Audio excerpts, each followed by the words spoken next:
during his tenure as DG of CII, and whose friendship and association the government values very significantly, whose contributions for acting as a bridge between government policy and the needs of industry have helped us in our efforts towards ease of doing business, towards making India more competitive.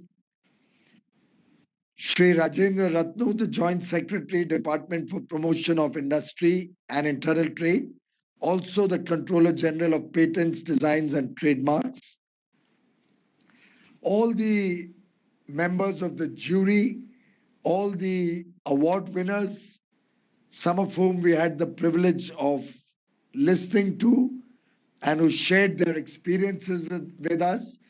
Thank you very much for your very enlightening comments and suggestions, ladies and gentlemen. I'm really delighted to join all of you today in this ceremony to award the winners of the National Intellectual Property Awards 2020. This award not only recognizes the innovative ideas of individuals and institutions, but also serves as an inspiration for many others in their journey towards R&D, towards invention, towards innovation. And from the list of awardees, I found that these awards today are truly inclusive because they include the contributions from different sectors, from academia to startups, big industry, our modern technology industry.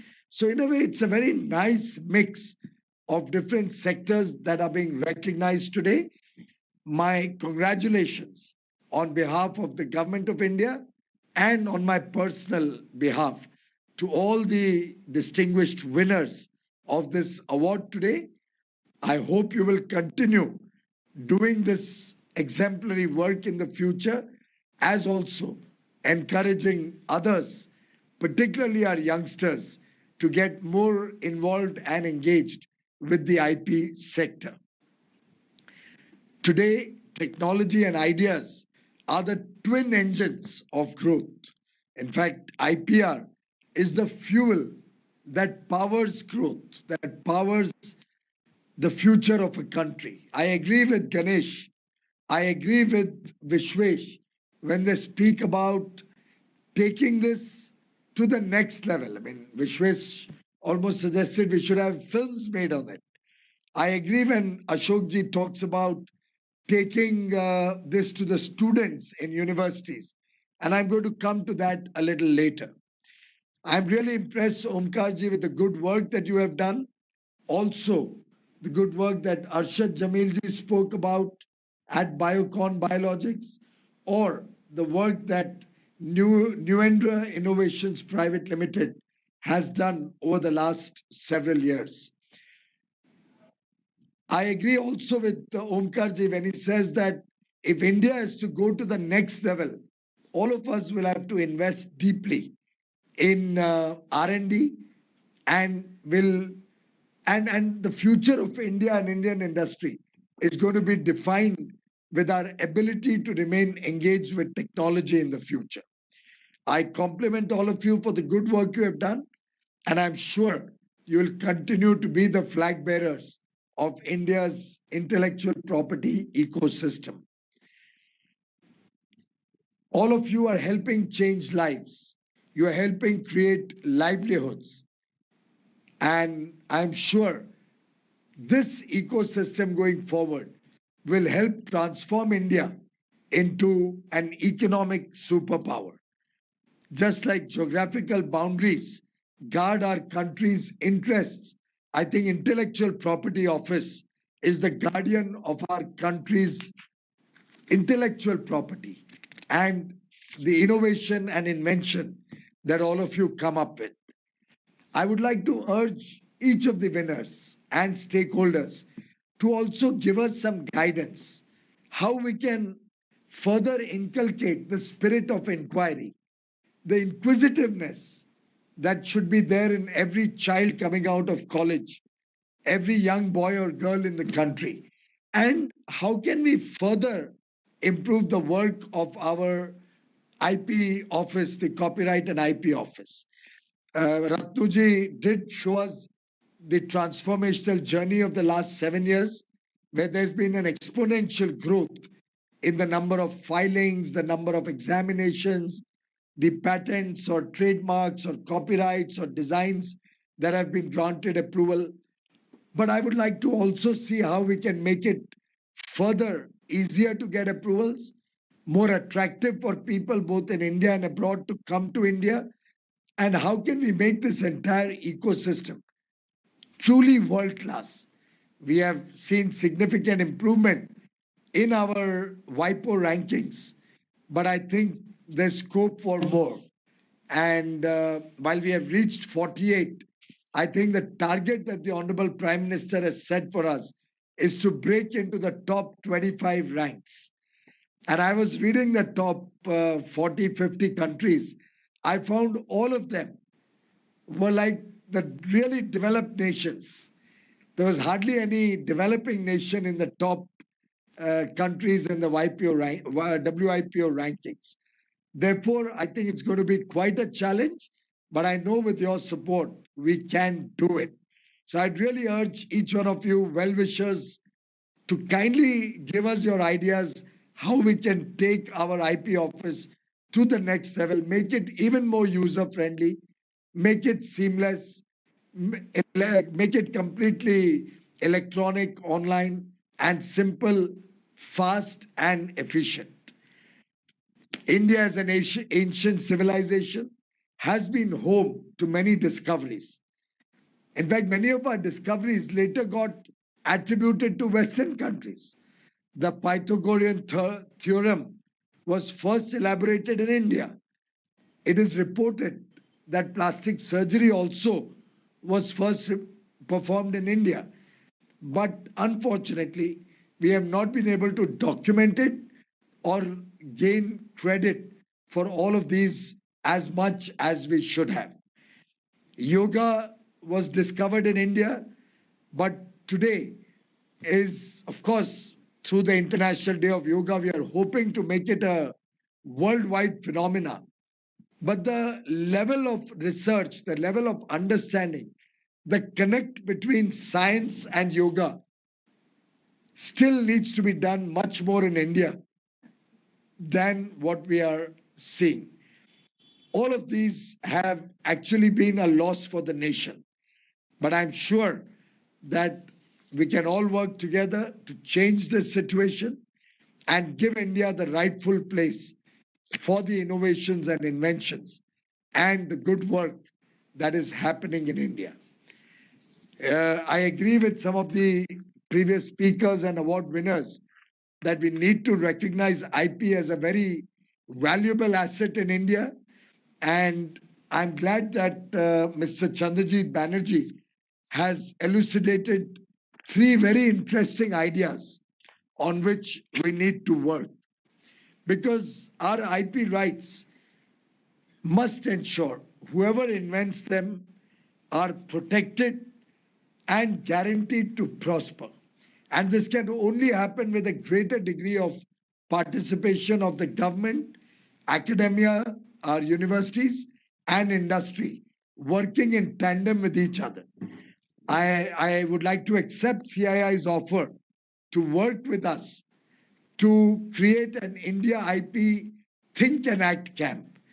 And I urge Mr. Ratno to immediately get onto a call with CB and start finalizing the contours of this program and start activities towards this. It could initially even be through online and virtual mode, because in any case, most of your activities are getting online from the data you presented. And I'm sure we can also impart training to our young boys and girls to think about IP very seriously through the online medium.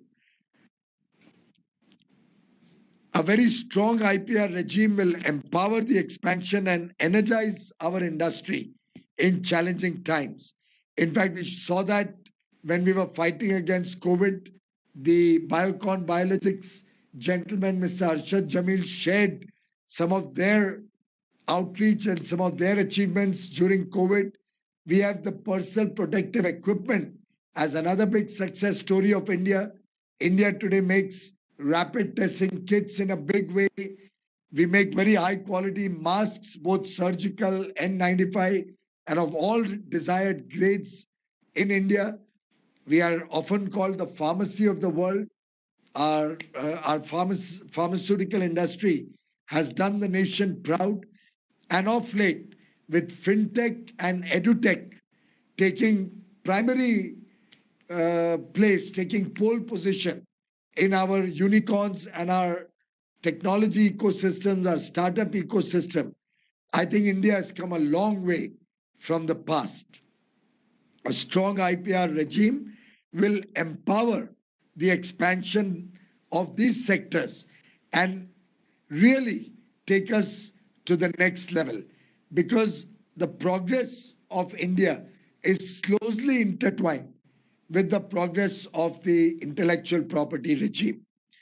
It is now time that Startup India and Make in India works in tandem with Design in India and Patent in India.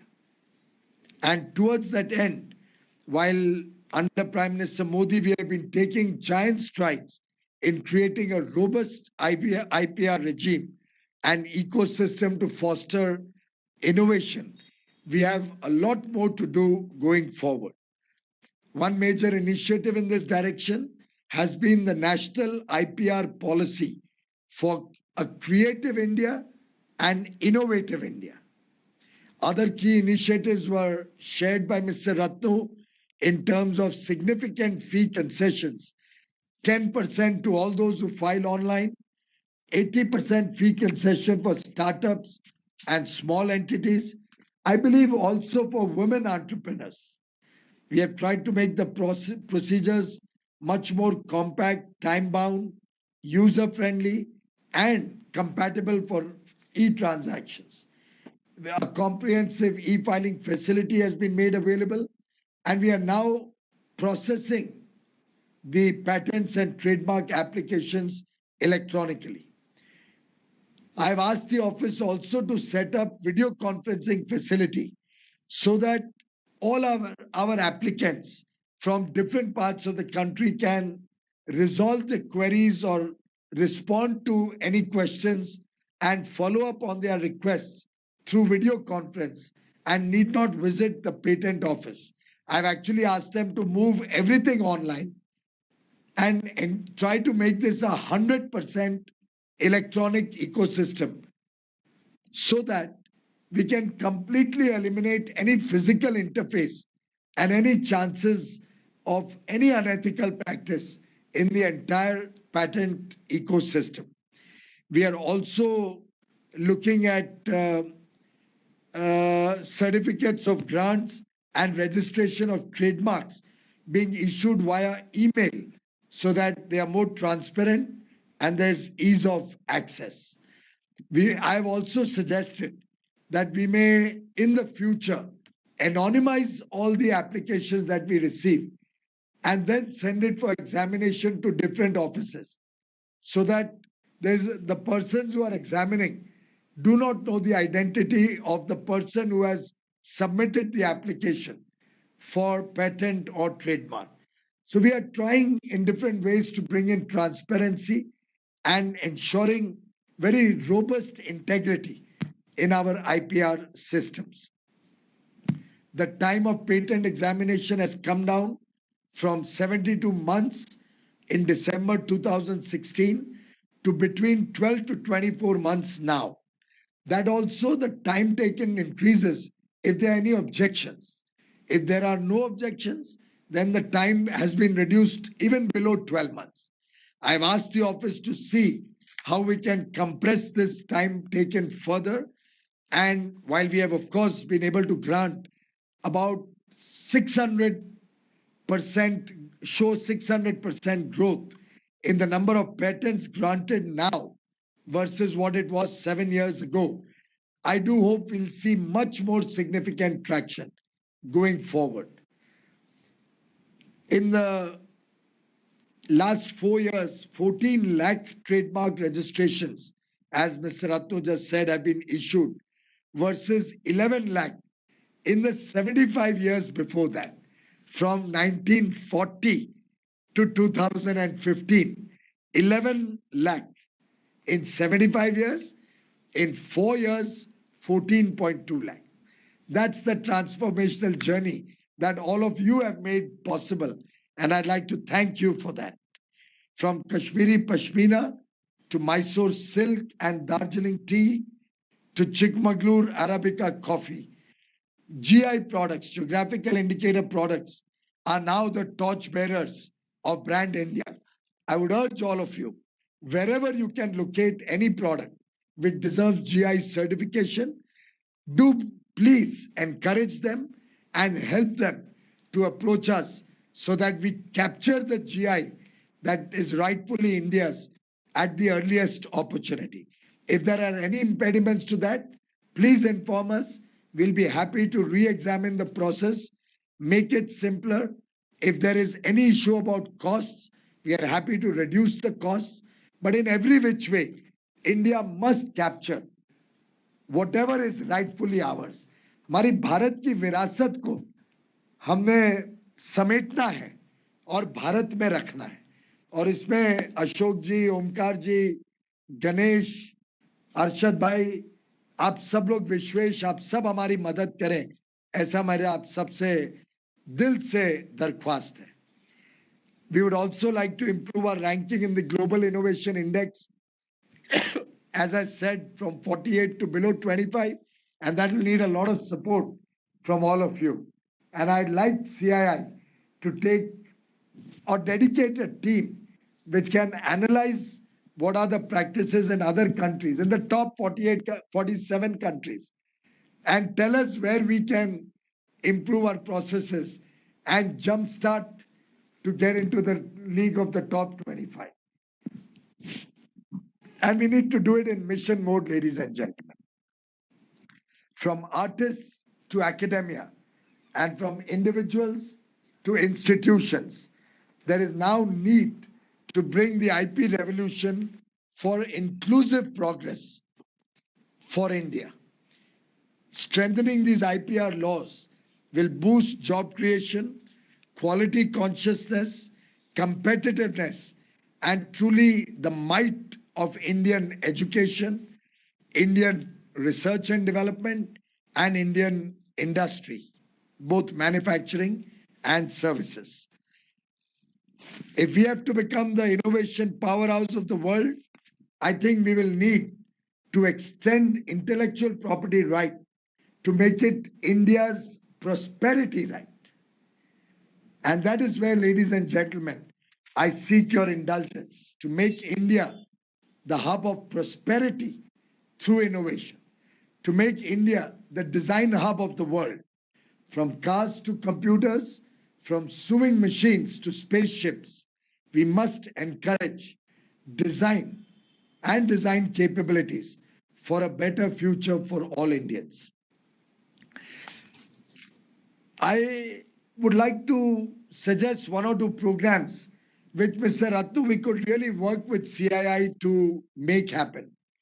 While CII talked about, and I think a couple of other speakers spoke about, using IPR as a collateral for financial institutions and bank finance, I think we may take this up with the Ministry of Finance jointly and have CII make a presentation to the banking ecosystem or to the Ministry of Finance to consider this idea.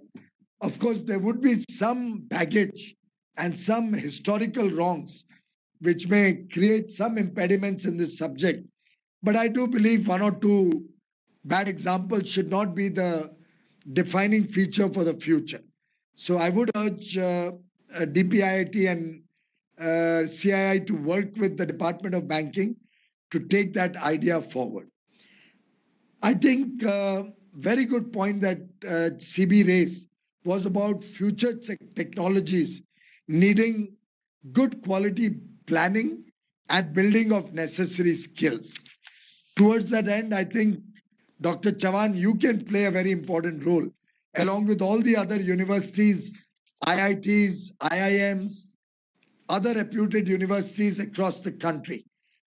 If we can look at online and possibly a hybrid online offline programs to train our youth for more understanding about IPR, copyrights, trademarks, patents, we can actually inculcate that culture in India. So I would like to suggest that we set a target of creating awareness and a basic training in 1 million students across universities in India in the next, let's say, 12 months or 52 weeks as a part of our Azadi Ke Amrit Mahotsav program. If we can create this awareness, a basic awareness, maybe a 1 hour a day, 1 week or 2 week module, and being online, we can really have a fast outreach of 1 million students in the next 52 weeks. I think that will be a great program to start with towards CB's idea. And we can then look at the next level of whether this can become a part of curriculum in different streams of university education across India. I would also like to make a couple of announcements on this occasion. We have already done an 80% fee reduction to all recognized educational institutions which are owned by the government. Now, I think it's quite unfair that this is restricted only to innovation coming out of government institutions. So I'd like to make an announcement and Mr. Ratno to start the process for approval that this 80% fee reduction will now apply to all recognized educational institutions, whether government, government aided, or private institutions, irrespective of whether these institutions are situated in India or anywhere in the world. So we would like to encourage educational institutions recognized by the government of the country, by the Indian government system, all recognized educational institutions, universities, schools, colleges would now enjoy the benefit of an 80% reduction. Now, this will mean, ladies and gentlemen, that the total fee for filing, publication, and renewal for an institute will reduce from about 4.25 lakhs to 85,000. That's a reduction of 80%. I think this will be a great encouragement for our universities. And I do hope to see lots and lots of new universities and educational institutions participating in this. I am given to understand this will now become the lowest fee among the top patent offices worldwide. And I would encourage all our educational universities, both in India and abroad, to take the benefit of this scheme.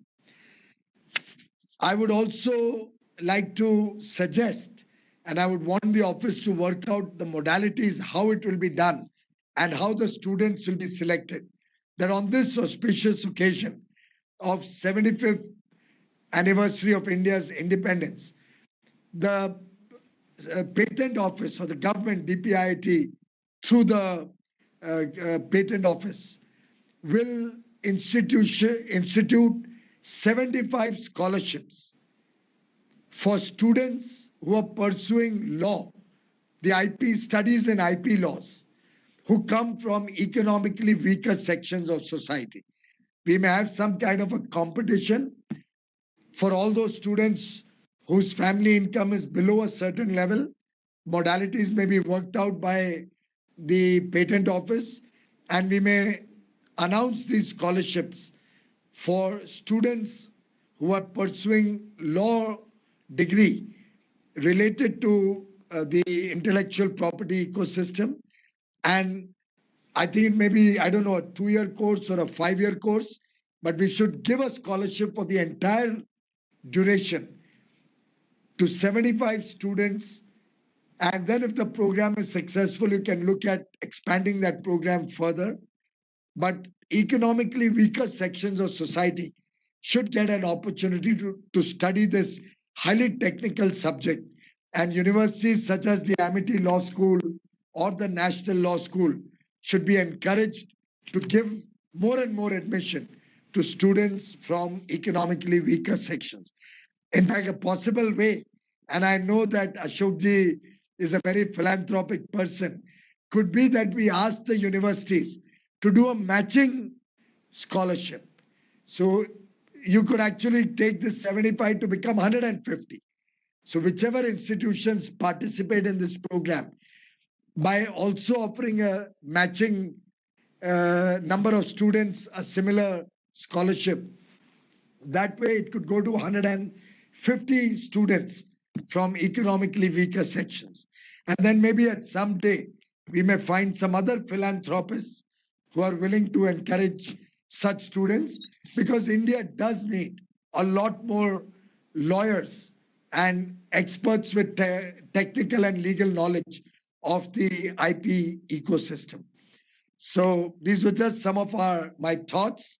I'd like to deeply appreciate the efforts and contribution of all the officers in the IP office across India for being the trusted guardians or being the brain trust of India and Indians. My compliments to you for the good work you have done. But as they say, one way to keep the momentum going is to have constantly greater goals. And I'm sure all my colleagues in the patent office will now set new benchmarks and even greater ambition in the days ahead. Let us aim much higher to transform India into a magnet to attract the best of talent, the best of ideas, and the best and most modern technologies. Congratulations to all the winners. A big thank you to the jury members, to my colleagues in the DPIIT, my warmest appreciation to CII for their partnership and for the wonderful ideas that CB just gave me, and to all the officials associated with the IP ecosystem. Deep sense of gratitude for your good work. Thank you. Thank you, sir, for your very, very inspirational address. I now request Mr. Ratnu, Joint Secretary, to kindly give the vote of thanks, please. First of all, I like to extend my hearty thanks to Honorable Prime Minister of India for giving the vision for overall IP ecosystem improvement in the country. I like to take this opportunity to thank Honorable CIM, who has shown keen interest in strengthening and improving the IPR system in India. And sir, your words today are a great encouragement to me and to entire my team and at IP offices across the country. And as you rightly said, sir, the IPR revolution for inclusive India, as you have rightly worded it, this is something which will be our mantra for the next years to come, sir. And I like to also share that Honorable Minister is the only minister in the history of this country who has successively visited twice the IP office in Mumbai, spent hours with our team to guide them, and this what we have achieved would not have been achieved in the last 2 years despite COVID. Our team has overperformed what they achieved previous years, and it is surely we owe it to you, sir, for your inspiration and your guidance. At this juncture, I also remember my former boss, late Dr. Guru Prasad Mahapatra, former Secretary DPIIT, for what he encouraged us, and he gave me opportunity to perform in this IP system, and we fondly remember his contribution towards the IP ecosystem. Honorable Secretary Present,